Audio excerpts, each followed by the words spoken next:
کیوں کر نہ ہو معیار سخا فاطمہ ظاہرہ، ہے دختر رسول خدا فاطمہ ظاہرہ، ہے نور رسول بخدا فاطمہ ظاہرہ، محشر میں ہے رحمت کی گھٹا فاطمہ ظاہرہ، مادر ہے وہ زینب کی، حسین کی اور حسن کی، ہے آل رسول کی ردا فاطمہ ظاہرہ۔ پوچھا جو کسی نے کہ ہے خاتون جناں کون، آہستہ سے رضوان نے کہا فاطمہ ظاہرہ۔ اوصاف حمیدہ میں وہ ممتاز ہیں سب سے، اوصاف حمیدہ میں وہ ممتاز ہیں سب سے، ہیں جملہ خواتین سے جدا فاطمہ ظاہرہ۔ حیا کے ماتھے کا تاج زہرا، حیا کے ماتھے کا تاج زہرا، وفا پرستی کی لاج زہرا، کسی کی بیٹی کو جو نام ملے گا، ملا ہے آپ کو وہ مقام ظاہرہ۔ نحمدہ ونصلی ونصلی ونصلی علی رسولہ الکریم، اما بعد فاعوذ باللہ من الشیطان الرجیم، بسم اللہ الرحمن الرحیم۔ الحمدللہ، اللہ کا بے حد شکر، کرم، احسان کہ اس نے ہمیں نبی کریم حضرت محمد مصطفیٰ صلی اللہ علیہ وآلہ وسلم کا امتی بنایا۔ بہت شکر اس کا۔ اللہ کہتا ہے میں نے مومنوں پر احسان کیا ہے، اور اس احسان پر احسان کے ہمیں سیدہ فاطمہ الزہرا جو ہیں وہ ملی۔ آقا علیہ الصلوۃ والسلام کا ہم نے کلمہ پڑھا تو ہم خواتین کو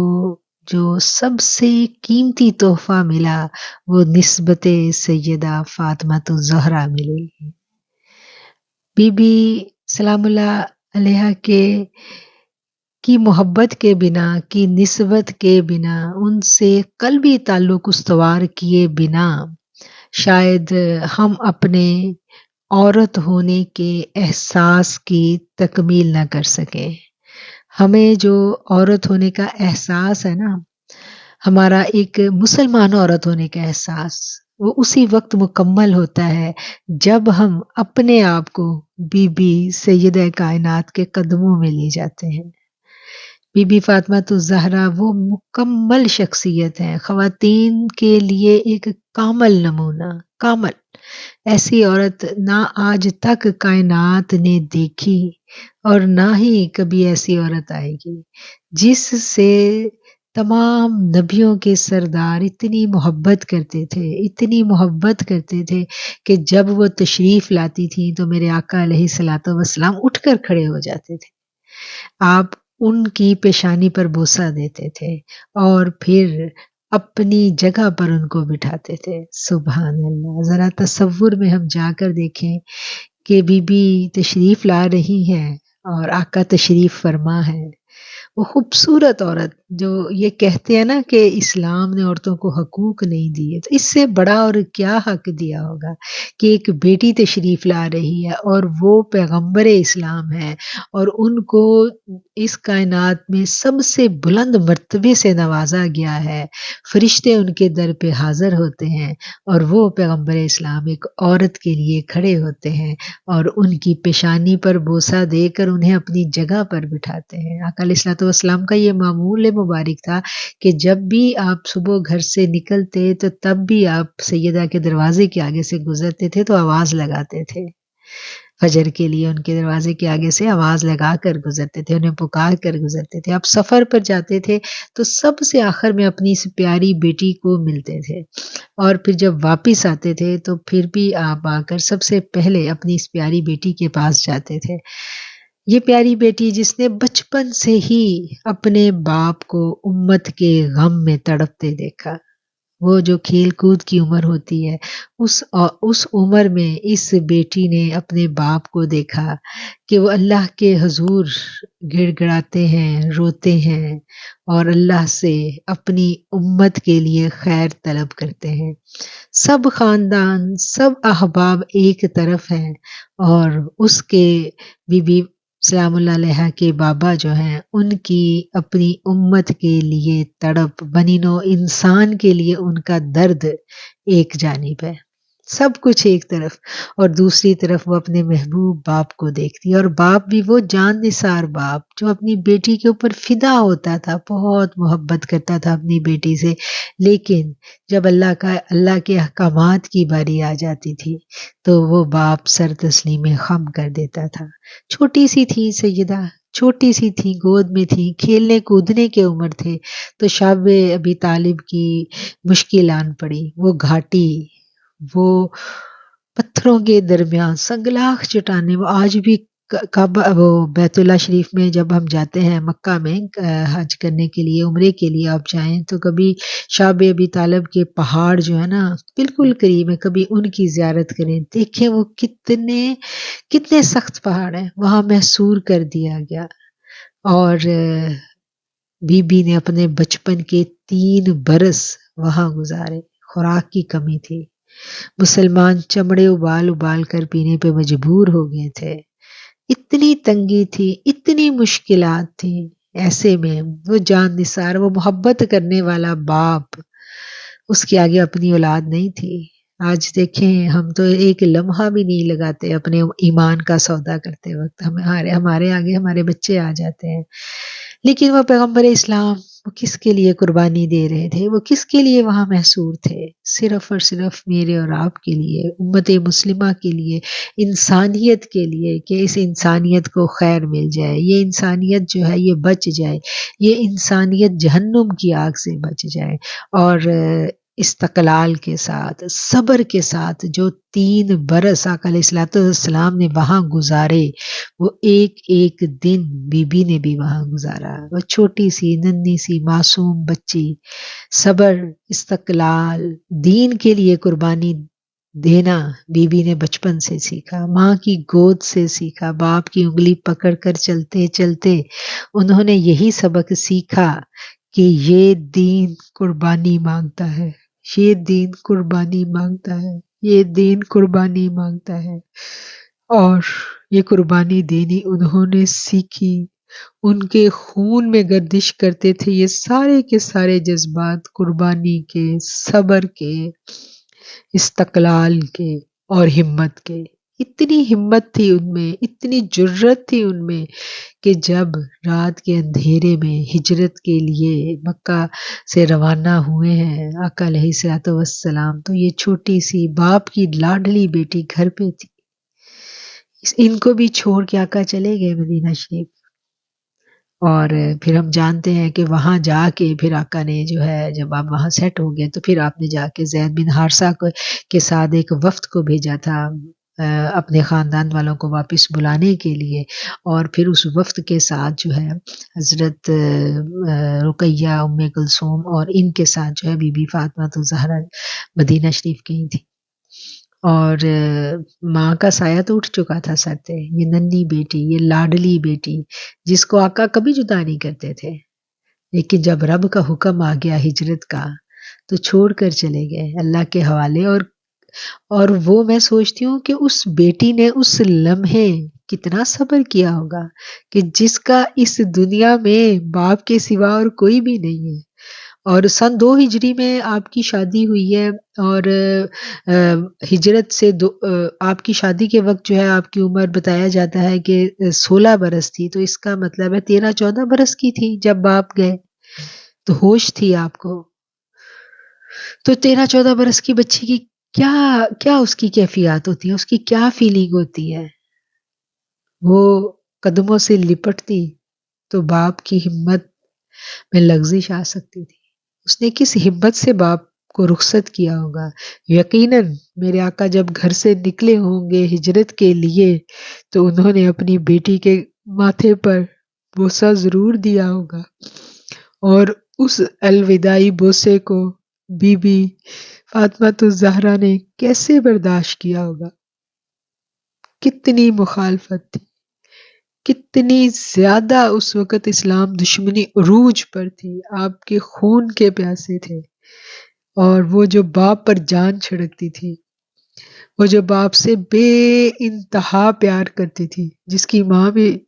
دنیا سے جا چکی تھی، اس کا کوئی بھی نہیں تھا اپنے باپ کے سوا. اس نے کیسے باپ کو جانے دیا ہوگا، وہ کیسے کیسے تڑپی ہوگی، کیسے رب کے آگے اس نے دعائیں مانگی ہوگی اپنے باپ کے لیے. اور پھر جب وہ مدینہ شریف میں چلی جاتی ہیں تو کیسے انہوں نے وہ سارے کا سارا سفر کیا ہوگا. آج تو ہم بڑی ایئر کنڈیشن گاڑیوں میں بیٹھ کے وہ سفر کرتے ہیں،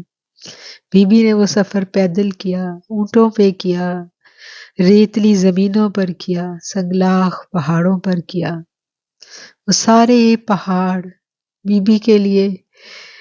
بی بی کے غم میں کہتی ہوں کیسے تڑپے ہوں گے. کائنات کی سب سے بلند مرتبہ عورت، سب سے بلند مرتبہ عورت وہاں سے گزر رہی ہے، جس کو سیدہ کونین ہونے کا خطاب ہے، جو جنت میں سب خواتین کی سردار ہوں گی. وہ بچپن سے ہی کتنی باہمت تھی، وہ بچپن سے ہی کتنے صبر والی تھی، وہ بچپن سے ہی کتنا سہ لیتی تھی، جن کے بارے میں حضرت اما عائشہ فرماتی ہیں نا کہ میں نے بی بی سے زیادہ کوئی حضور صلی اللہ علیہ وسلم سے مشابہ نہیں دیکھا. آپ چلتی تھی تو چال میں بھی آقا کا رنگ تھا، اٹھتی بیٹھتی تھی، ہر چیز میں، چال ڈھال میں، طور طریقے میں سب سے زیادہ آپ اپنے باپ سے مشابہ تھی. اور سب سے زیادہ محبت بھی آپ کرتی تھی اپنے باپ سے. ہم دیکھتے ہیں کہ کوئی غزوہ ایسا نہیں ہے، اسلام کی جتنی بھی جنگیں ہوئی ہیں بی بی کی زندگی میں، آپ نے کوئی جنگ ایسی نہیں ہے جس میں شرکت نہیں کی، یعنی قافلے میں نہیں گئی، آپ ساتھ جاتی تھی، اپنے باپ کے ساتھ جاتی تھی. اور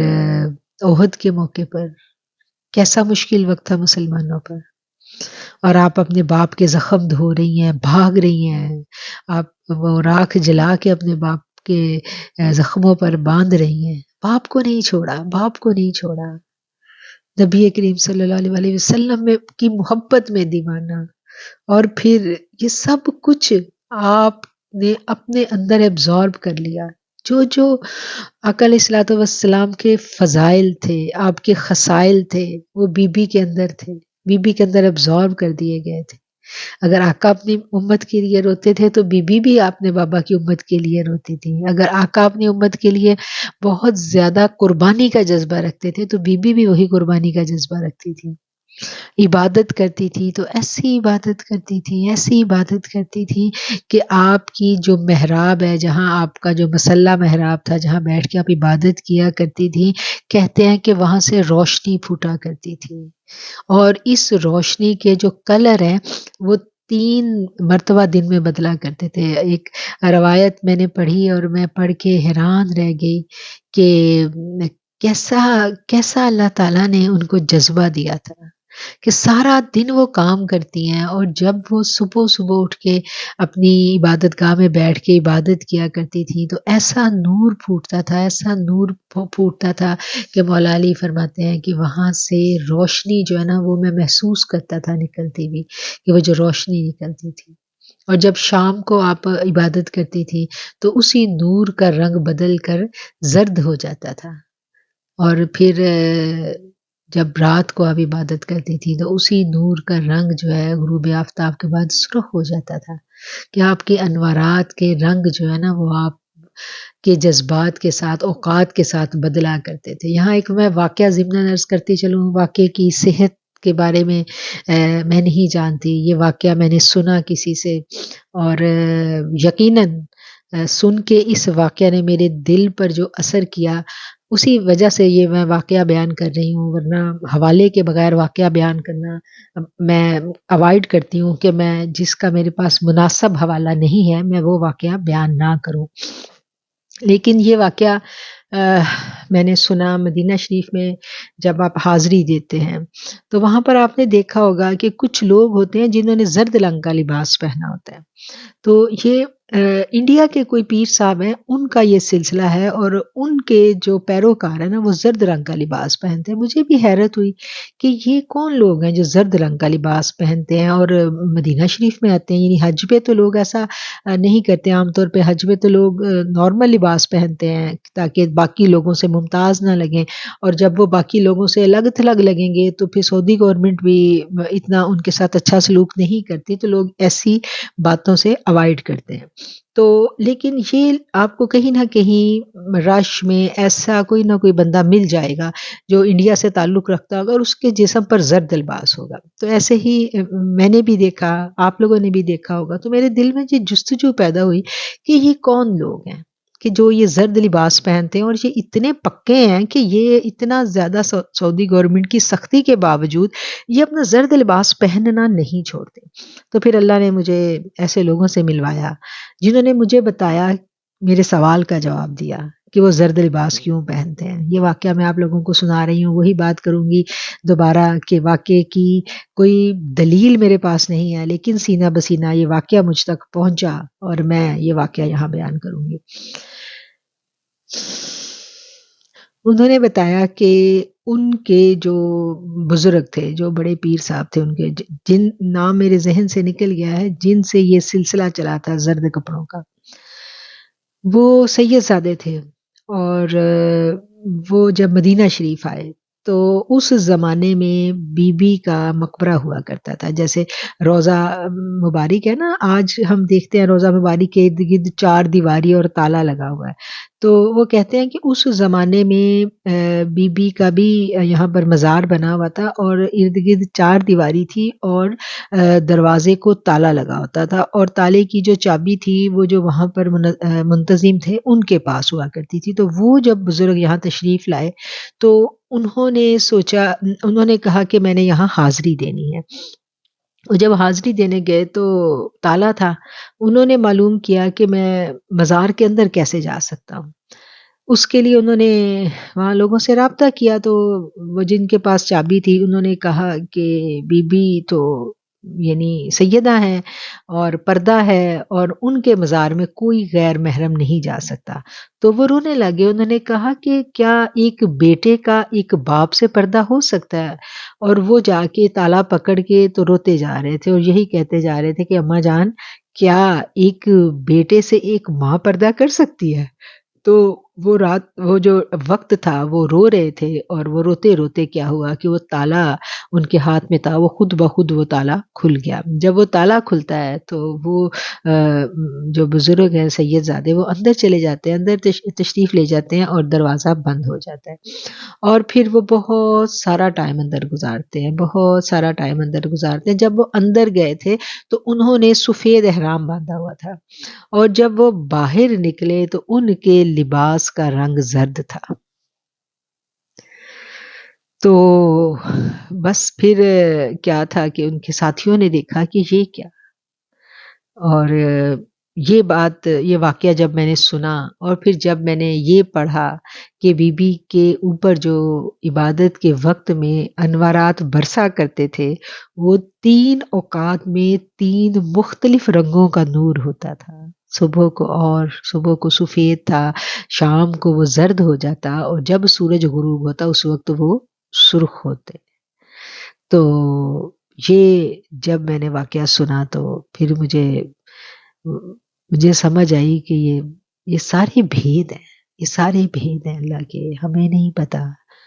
ہمیں نہیں سمجھ آتی، ہماری عقلیں دنگ رہ جاتی ہیں. اور پھر ان بزرگوں نے اس کے بعد زرد لباس ہی اپنایا. انہوں نے کبھی پھر اپنا زرد لباس نہیں چھوڑا. اور ان پیروں کے ان سے جو سلسلہ چلا آگے، ان کے جو مریدین کا، تو ان کے مریدوں میں پھر وہ لوگ زرد لباس پہنتے ہیں. اور وہ اتنے اپنے عقائد میں یعنی پکے ہیں کہ وہ پھر اپنا زرد لباس پہننا نہیں چھوڑتے. مطلب وہ ان کا لباس کا رنگ ہی زرد ہو گیا. کوئی ان کو برا کہے، کوئی ان کو بھلا کہے، کوئی مسجد نبوی والے ان کو مطلب ان کے ساتھ سختی کرتے ہیں، لیکن وہ اپنا یہ جو زرد لباس پہننا ہے نا، یہ نہیں چھوڑتے. واللہ عالم بالصواب. وہی بات ہے کہ حقیقت کا علم صرف میرے رب تک ہے. مجھ تک یہ واقعہ سینہ بسینہ پہنچا اور یہ واقعہ میں نے آپ لوگوں کو سنا دیا. اپنے دل پہ ہم جب غور کرتے ہیں تو دل گواہی دے تو مان لیجئے، نہ گواہی دے تو نہ مانے. میں اس ضمن میں نہیں کچھ کہہ سکتی، لیکن یہ حقیقت ہے کہ بی بی جو تھی وہ کوئی عام عورت نہیں تھی. حضرت امام رضا سے مروی ایک روایت ہے کہ بی بی جب کھڑی ہوتی تھی تو ان کے وجود سے ایک نور نکلا کرتا تھا. اور ایک مرتبہ بی بی کھڑی ہیں ایک مقام پر اور رمضان کا چاند طلوع ہونے والا تھا، تو چاند جو ہے وہ نظر نہیں آیا جب تک بی بی وہاں کھڑی رہی. جب بی بی اندر گئی تو پھر آسمان پر ان کو گھر والوں نے چاند کو دیکھا. وہ نور جو حضرت عبداللہ سے حضرت محمد مصطفیٰ صلی اللہ علیہ وآلہ وسلم میں منتقل ہوا تھا، وہی نور آقا علیہ الصلوۃ والسلام سے ان کی اولاد میں سب سے زیادہ جن کے حصے میں آیا وہ بی بی فاطمہ الزہرا تھی، اور جن کی خبر دی گئی سورہ کوثر میں. نبی کریم صلی اللہ علیہ وآلہ وسلم کے سب سے زیادہ وہ مشکل ایام تھے نا، جب آپ کا بیٹا جو ہے وہ دنیا سے رخصت ہوتا ہے، اور کفار جو تھے وہ تانے دیتے تھے آپ کو اور کہتے تھے کہ اب تم تو بے اولاد ہی رہو گے، تمہارے تو اب اولاد ہی نہیں، تمہارا تو کوئی نام لیوا ہی نہیں ہے. بڑے تانے دیے کفار نے، ہم دیکھتے ہیں نا کتنے تانے دیتے تھے. تو آقا علیہ الصلوۃ والسلام رنجیدہ تھے ان دنوں. تو پھر اللہ تعالیٰ نے کیا کہا، پھر یہ آقا علیہ الصلوۃ والسلام اپنے ساتھیوں کے ہمراہ بیٹھے ہیں اور وحی آ گئی، اور جب وحی کا نزول ہوا تو آپ یکسو ہوئے، اور اس کے بعد جب آپ متوجہ ہوئے اپنے ساتھیوں کی طرف تو صحابہ نے دیکھا کہ آپ کے رنجیدہ مغموم چہرہ انور پر مسکراہٹ تھی. تو پھر آپ نے بتلایا کہ اللہ تعالیٰ نے مجھے نوید دی ہے. کیا نوید ملی تھی؟ بسم اللہ الرحمن الرحیم، انا اعطیناک الکوثر فصل لربک وانحر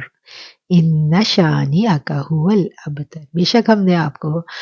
کوثر عطا کی، خیر کثیر عطا کی. اور خیر کثیر کا جو ترجمہ مفسرین کرام نے کیا ہے وہ کیا کیا ہے؟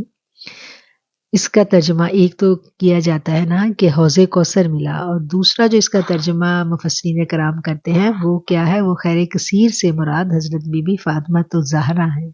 کیونکہ بیٹے کی وفات ہوئی تھی، اور بیٹے کی وفات کے بعد کیا تھا کہ بے اولاد ہونے کے اور نام لیوا کوئی نہیں بچے گا، اس طرح کے تانے دیے جا رہے تھے. تو اللہ نے کہا کہ میں تمہیں ایسی خیر کثیر عطا کروں گا. اور پھر ہم نے دیکھا کہ جو آقا علیہ الصلوۃ والسلام کی نسل مبارک چلی ہے وہ بی بی سے چلی ہے. اور کتنا سادات کے ساتھ ظلم ہوا. کربلا کا میدان ہم دیکھتے ہیں تو سارے کا سارا خاندان کاٹ دیا گیا، ایک زین العابدین بچے تھے. اور اس زین العابدین کی نسل میں اللہ نے اتنی برکت ڈالی، اتنی برکت ڈالی، اتنے پیارے پیارے امام ہمیں دیے،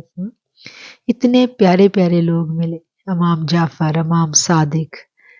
امام باقر، کتنے خوبصورت نام، کتنے حسین نام.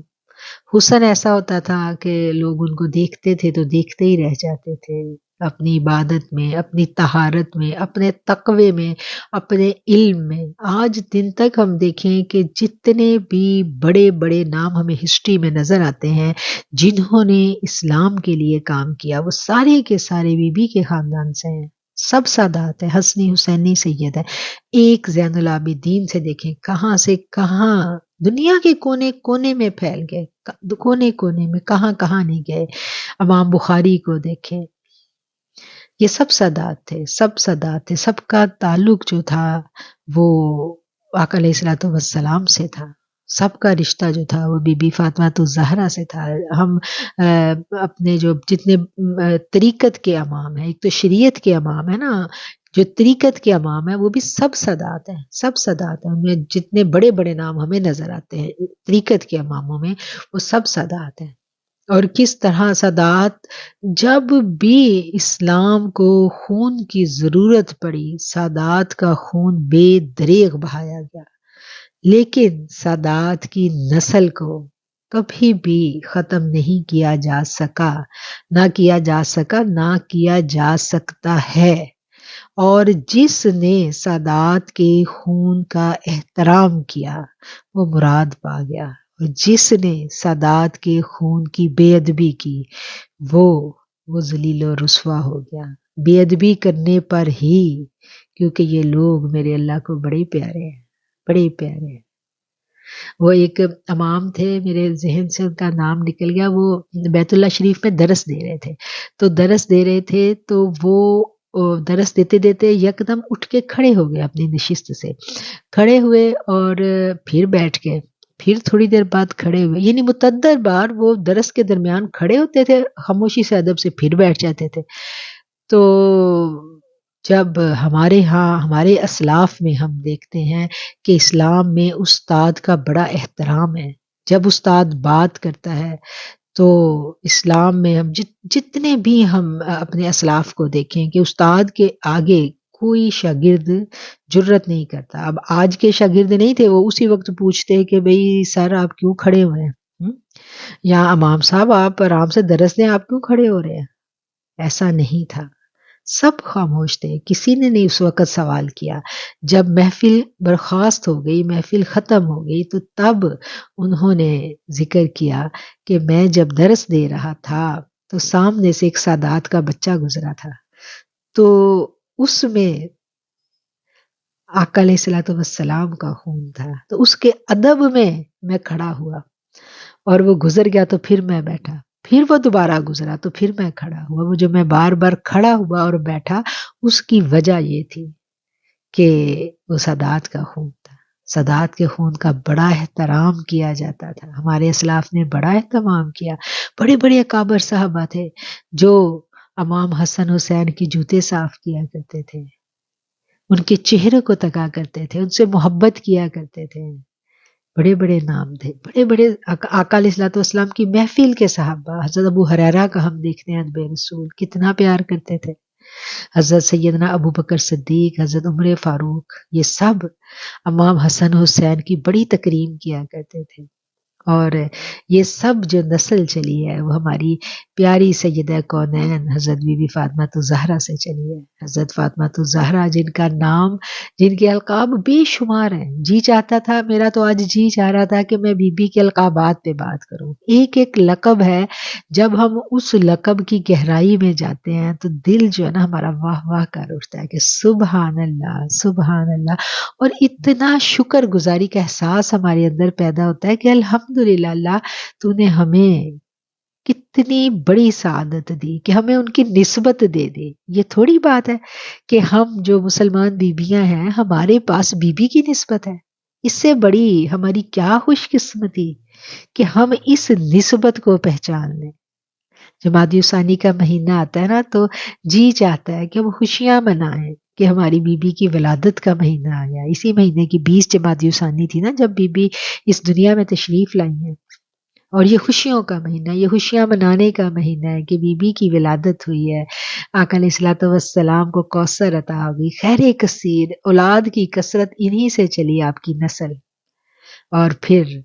ہمیں نسبت مل گئی بی بی سے۔ آج بی بی سے ہماری نسبت ہے نا کہ ہم مسلمان ہیں الحمدللہ، آقا علیہ الصلوۃ والسلام سے ہم محبت کرتے ہیں۔ آقا نے کہا تھا نا کہ مجھے یعنی حضرت بی بی عائشہ سے مروی ہے نا کہ حضرت عائشہ سے کسی نے پوچھا تھا کہ حضور سب سے زیادہ کس سے محبت کرتے تھے، تو حضرت عائشہ نے فرمایا تھا فاطمہ سے، کہ حضور بہت محبت کرتے تھے حضرت فاطمہ سے، اور جس سے حضور محبت کریں اس سے محبت کرنے والوں کو کیسے ممکن ہے کہ وہ اس سے محبت کرنے والے آقا کی نگاہ میں نہ ہوں۔ اگر ہم چاہتے ہیں کہ آقا ہم سے محبت کریں اور آقا کی نگاہ التفات ہم پر رہے، تو ہمیں بی بی کے ساتھ اپنی نسبت کو مضبوط کرنا ہوگا، ہمیں بی بی کے ساتھ محبت کرنی ہوگی، ہمیں بی بی کی چاہت میں نہ صرف زبانی بلکہ عملی بھی کچھ نہ کچھ اقدام ضرور کرنے ہوں گے، کوئی ایسا قدم چھوٹے سے چھوٹی، کوئی ایسی نیکی، کوئی ایسا صدقہ جاریہ ہم بی بی کے لیے ضرور کریں، کچھ ایسا صدقہ جاریہ کہ جس پہ ہم فخر کر سکیں، جب روز محشر ہماری ملاقات ہو بی بی سے تو ہمیں ہمارے ہاتھ میں کچھ ہو کہ یہ ہم نے بی بی کے لیے کیا تھا، یہ کام ہم نے بی بی کے لیے کیا تھا۔ سچی اور سچی محبت، بے لوث محبت، اور ایسی محبت جس میں کچھ نہ کچھ قربانی شامل ہو۔ نفس کی قربانی ہی دینی بڑی مشکل ہے،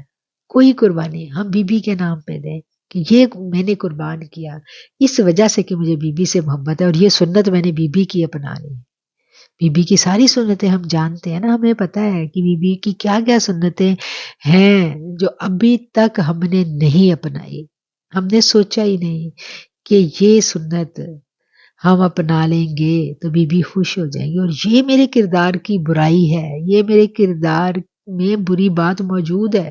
اس کو میں نے دور کرنا ہے۔ کیوں دور کرنا ہے؟ کہ یہ کہ بی بی کو بری لگتی ہوگی کیونکہ یہ اسلام کے منافی ہے، ہمارا کردار بھرا ہوا ہے نا خامیوں سے، کجیوں سے۔ اللہ تعالی ہم سب کے پردے رکھے۔ بڑی ضرورت ہے ہمیں اپنی باطن کی اصلاح کی، اور اسی باطن کی اصلاح کے لیے ہم جب کوشاں ہوتے ہیں تو ہے نا کہ ہمیں اپنی ایک لسٹ بنانی چاہیے، اس میں ہم لکھیں کہ میرے اندر یہ برائیاں ہیں، پہلے ڈھونڈیں، ڈھونڈ کے ان برائیوں کی فہرست تیار کریں، اور پھر اس فہرست میں سرے فہرست ہم دیکھیں کہ سب سے زیادہ یہ برائی ہے، اس کو میں نے دور کرنا ہے۔ اور جب وہ دور نہ ہو تو پھر ہم بی بی کو یاد کریں، اس نسبت کو یاد کریں جو ان کے ساتھ ہماری ہے، اور اس عیب کے ساتھ اپنے آپ کو بی بی کی خدمت میں ہم چشم تصور میں لے کے جائیں، تو دیکھیں پھر آنکھوں سے کیسی جھڑیاں لگتی ہیں، پھر کیسے آنسو پھوٹتے ہیں، پھر کتنی ندامت ہوتی ہے، ہائے اللہ اب کیا کروں۔ اللہ والوں کو تو اللہ تعالیٰ نے بڑی قوتیں دی ہوتی ہیں، اللہ والوں کو تو ایسی نگاہ ہوتی ہے ان کی۔ وہ نبی کریم صلی اللہ علیہ وسلم نے فرمایا تھا نا کہ مومن کی بصیرت سے ڈرو کہ وہ اللہ کے نور سے دیکھتا ہے۔ تو یہ موت کچھ نہیں ہے، موت تو مومن کے لیے حیات جاوداں ہے۔ اس جہان میں بھی مومن جو ہوتا ہے نا وہ زندہ ہوتا ہے، اس جہان میں بھی اس کو اللہ تعالیٰ نے اتنے اختیارات دیے ہوتے ہیں کہ وہ اپنے سے محبت کرنے والوں سے تعلق واسطے میں رہتا ہے۔ اس حقیقت کو بھی ہم نے جان لینا ہے کہ ایسا نہیں ہے کہ اگر ہم ان سے محبت کریں گے تو ان کو پتہ نہیں چلے گا، ان کو سب پتہ چلتا ہے۔ آج بھی ہم بی بی کے جب بی بی کے لیے صدقہ خیرات کا اہتمام کرتے ہیں، بی بی کے لیے سال ثواب کے نوافل پڑھتے ہیں، ہم بی بی کے لیے اپنے دل میں محبت کا بیج بو لیتے ہیں، تو دیکھیں وہ محبت بڑھتی ہے نا۔ تو محبت تو رسپانس کے بغیر نہیں بڑھتی۔ محبت کا یہ اصول ہے کہ اگر آپ یک طرفہ محبت ہوگی تو وہ خود بخود دم توڑ جائے گی۔ جب تک محبت دو طرفہ نہ ہو محبت تناور نہیں ہوتی، محبت پھلتی پھولتی نہیں ہے جب تک دو طرفہ نہ ہو۔ تو یہ کیسے ممکن ہے کہ ہم بی بی سے محبت کریں اور محبت کی ہے تو محبت بڑھ رہی ہے، جب وہ محبت بڑھ رہی ہے تو اٹ مینز یہ رسپانس ہے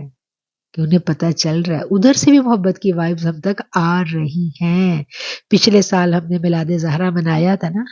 تو ہم ایک سال پچھلے میں جائیں اور آج دیکھیں کیا گوشہ نور کو جوائن کرنے کے بعد ہمارے دلوں میں بی بی کی محبت بڑھی یا کم ہوئی؟ بی بی کی محبت بڑھی نا، تو اٹ مینس کہ بی بی کو بھی ہم سے محبت ہے، ہم بھی بی بی کی نگاہ میں ہیں، نگاہ میں ہے تو محبت بڑھے گی۔ ایسے ہی محبتیں نہیں بڑھتی، ایسے محبتیں نہیں بڑھتی، محبت کو رسپانس چاہیے ہوتا ہے، محبت کو جب رسپانس ملتا ہے تو محبت جھٹ سے بڑھ جاتی ہے۔ ایسے ہی رسول اللہ صلی اللہ علیہ وسلم کی محبت ہے، آقا سے یک طرفہ محبت نہیں ہو سکتی۔ ہم آقا سے محبت کریں گے تو آقا بھی ہم سے محبت کرتے ہیں۔ اللہ تعالیٰ کہتے ہیں نا کہ تم ان کو سلام کرتے ہو تو تمہارا سلام ان تک پہنچایا جاتا ہے، اور مومن کے لیے لازم قرار دے دیا گیا آقا کو سلام کرنا۔ اور جب آقا کو ہم سلام کرتے ہیں آقا کا یقیناً ہمیں جواب آتا ہے۔ ہمارے کان اس قابل نہیں ہیں، ہمارے دل کے کان اتنے کمزور ہیں کہ ہم دل کے کانوں سے نہیں سنتے، تو یہ ہمارا قصور ہے، ادھر سے جواب آتا ہے۔ اور جب ہم تشہد میں بیٹھتے ہیں تو ہم کیا کہتے ہیں؟ وَعَلَى عِبَادِ اللَّهِ الصَّالِحِينَ، تمام صالحین کو ہم سلام بھیجتے ہیں، تو تمام صالحین تک ہمارا سلام پہنچایا جاتا ہے۔ اگر ہمارے چشم تصور میں یہ ہوگا کہ کون کون سے صالحین، کون کون سے صالحین ہیں جو ہمارے رول ماڈل ہیں، کون کون سے صالحین ہیں جن سے ہم بڑی محبت کرتے ہیں، تو پھر ان میں سب سے اوپر نام کس کا ہوگا؟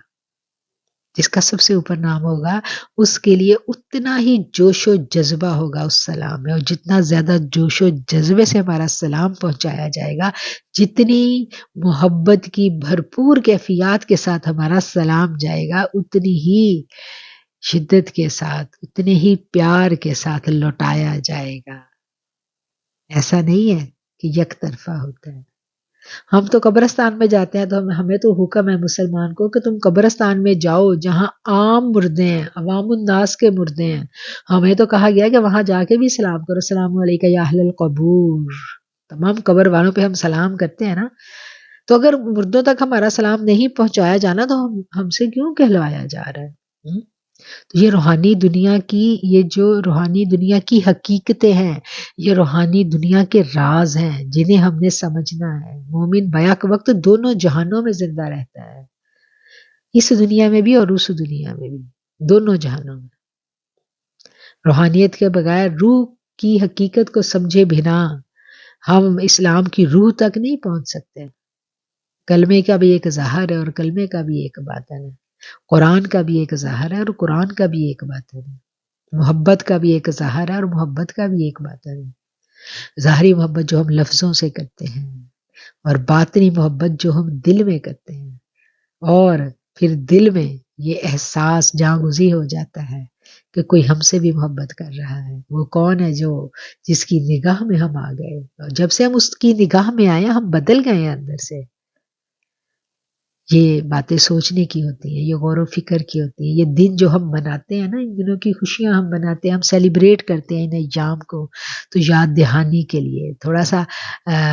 اس چیز پہ ہم بیٹھتے ہیں، ٹائم لگاتے ہیں، باتیں کرتے ہیں۔ جی تو چاہتا ہے کہ بہت ساری باتیں کریں، جتنی باتیں میں نے سوچی تھی آپ سے کرنے کی ابھی وہ ساری مکمل ہی نہیں ہوئی، تو میری کلاک پہ سوئی گئی ہے تو ٹائم تھوڑا رہ گیا ہے۔ ابھی جتنی آج ہم نے باتیں کی،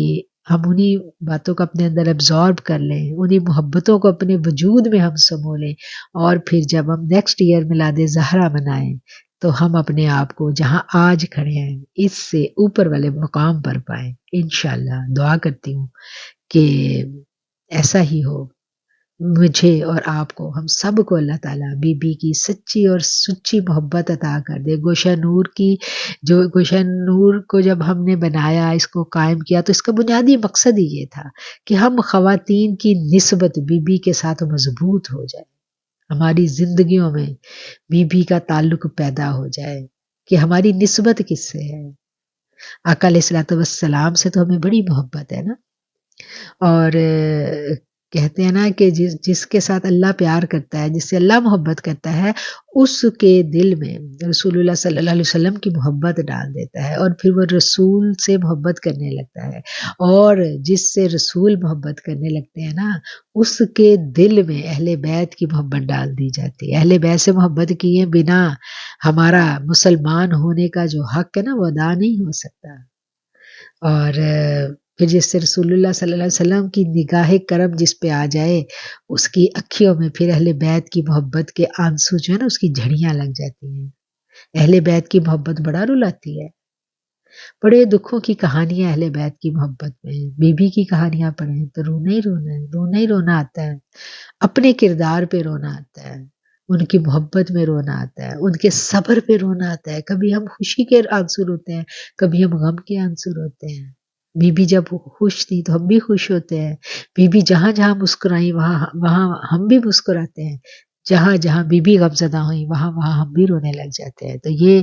آنسو، ان آنسوؤں کو اللہ برکت عطا فرمائے، اور میں دعا کرتی ہوں کہ میری ساری نوری بہنوں کی اکھیوں میں اس دنیا کے غم کے آنسو کبھی نہ آئیں۔ ہماری آنکھیں جب بھی روئیں بی بی کی محبت میں روئیں، ہماری آنکھیں جب بھی روئیں اہل بیت کے لیے روئیں،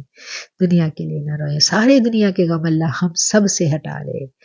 آمین ثم آمین، وآخر الدعوانا ان الحمد للہ رب العالمین۔ تو بڑی سخی ہے فاطمہ، تو بڑی سخی ہے فاطمہ سیدہ، تو بڑی سخی ہے فاطمہ، تو بڑی سخی ہے فاطمہ، مصطفیٰ کو مانگنا پڑا، مصطفیٰ کو مانگنا پڑا، جب کہیں ملی ہے فاطمہ، جب کہیں ملی ہے فاطمہ سیدہ، تو بڑی سخی ہے فاطمہ، تو بڑی سخی ہے فاطمہ، اختیار کل کے باوجود، اختیار کل کے باوجود چکی پیستی ہے فاطمہ، چکی پیستی ہے فاطمہ سیدہ، تو بڑی سخی ہے فاطمہ،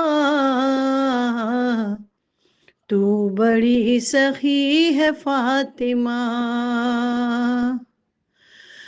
آسماں بھی چومنے لگا، آسماں بھی چومنے لگا،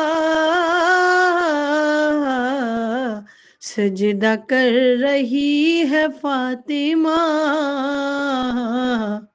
سجدہ کر رہی ہے فاطمہ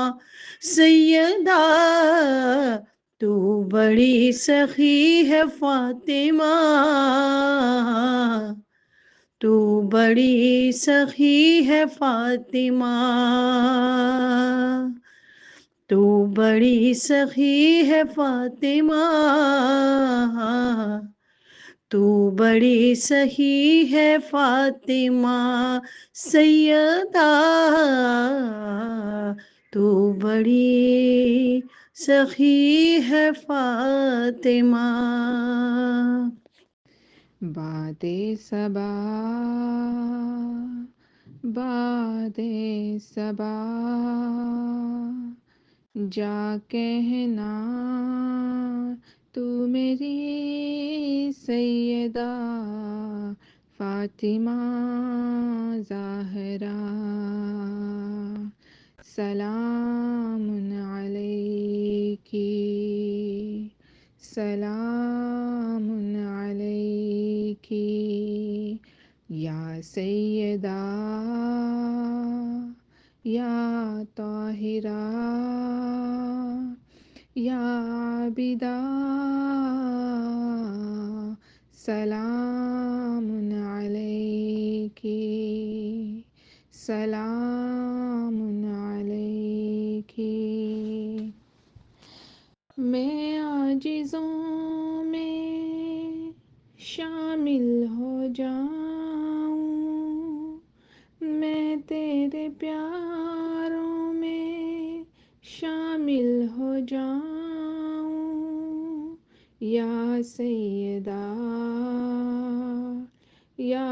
طاہرہ یا عابدہ، سلام علیکی، سلام علیکی، میں تیری کنیزوں میں شامل ہو جاؤں، میں تیری کنیزوں میں شامل ہو جاؤں، یہ ہے التجا یا ظاہرہ یا سیدہ یا طاہرہ یا عابدہ، سلام علیکی، سلام علیکی، عطا مجھ کو ہو اب کرم آپ کا یا ظاہرا،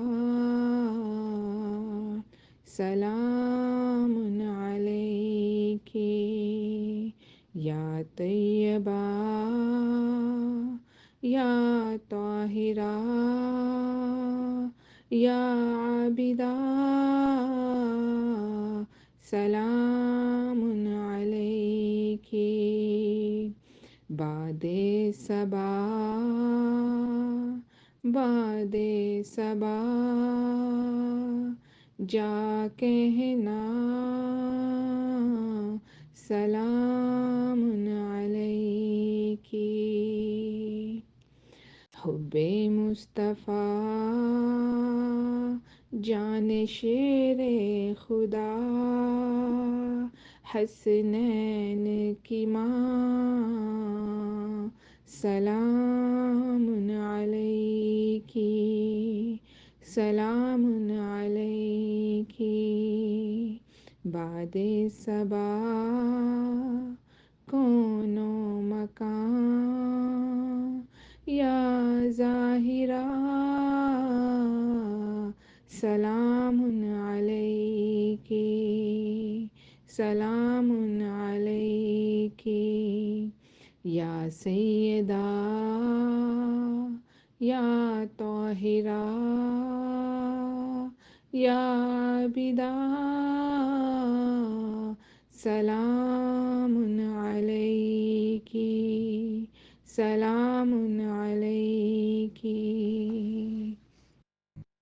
عطا مجھ کو ہو جو میرے کملی والے کی نوکری،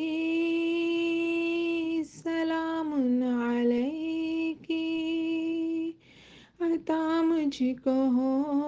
جو میرے کملی والے کی نوکری، سلام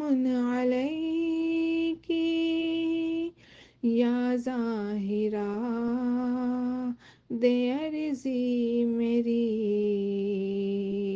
یا طاہرہ، سلام علیکی یا سیدہ یا طاہرہ یا عابدہ،